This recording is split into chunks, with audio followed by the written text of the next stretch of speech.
Bonjour, nous sommes donc aujourd'hui le 3 novembre.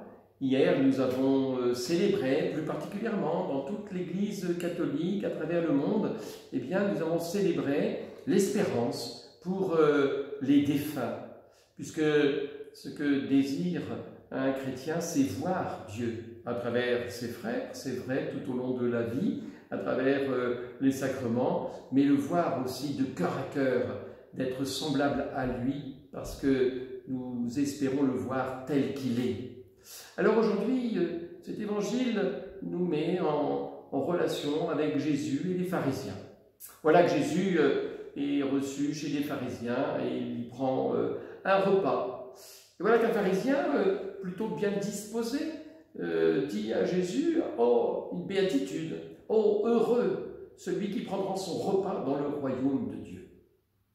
Jésus aurait pu, face à cette béatitude, lui dire « Mais tu as raison, tu es sur la bonne voie ». Et voilà que Jésus, au contraire, dit une histoire dont peut, je pense, penser que c'est une parabole.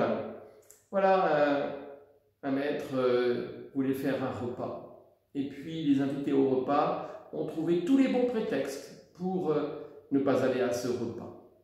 Ce sont des bons prétextes. Alors, le maître du repas, eh bien, le maître du repas demande à ses serviteurs d'aller à travers les villes, à travers les rues, pour chercher les estropiés, les blessés, tous les gens peigneux, abîmés par la vie. Et puis, comme ce n'est pas assez, eh bien, il faut repartir sur les chemins pour chercher encore et encore. Et même, l'évangéliste nous dit que par la force, il faudra rentrer dans le royaume de Dieu. Alors, cette parabole n'est pas à prendre tout au pied de la lettre pour tout, mais elle nous dit quelque chose d'important. Elle nous dit qu'effectivement, il y a pour tout homme la possibilité de ne pas être au rendez-vous avec Dieu. C'est possible. Tous, nous sommes invités, mais certains ne répondent pas à l'invitation. Ou une partie de ma vie ne répond pas à l'invitation. Et puis, un deuxième enseignement important de cet évangile, à mon sens, et dont on peut vraiment se réjouir, c'est que l'appel et l'invitation, eh bien, l'invitation est universelle. L'envoi vers les hommes est universel. Allez partout, cherchez tous les hommes. Il faut que ma maison soit remplie. Oui, la volonté de Dieu, c'est que pas un seul ne soit perdu. Et Dieu, il met de l'ardeur dans cette recherche, dans cette annonce, dans cette invitation.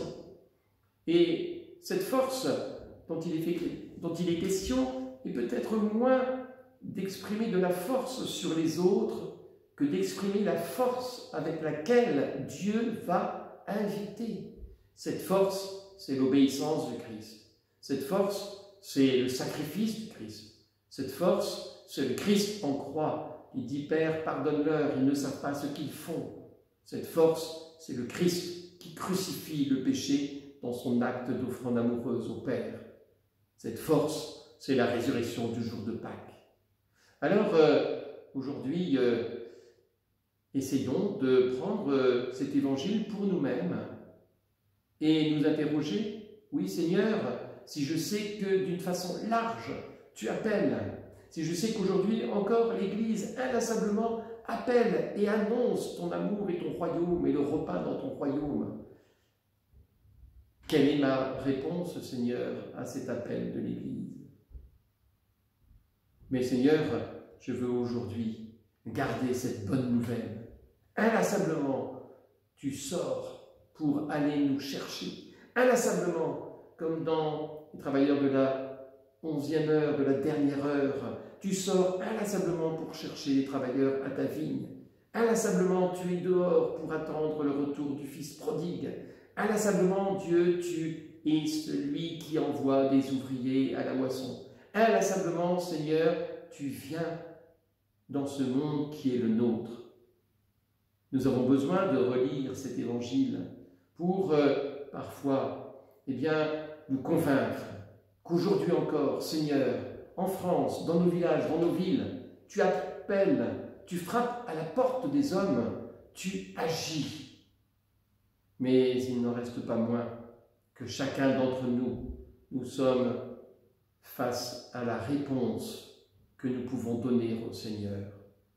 Oui, Seigneur, envoie ton esprit afin que les cœurs s'ouvrent et reçoivent ton message d'amour et de conversion. Oui, Seigneur, bienheureux celles et ceux qui participent au repas dans ton royaume.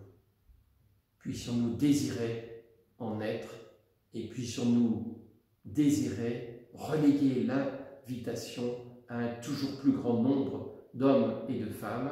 C'est peut-être cela, être prophète, missionnaire. À bientôt.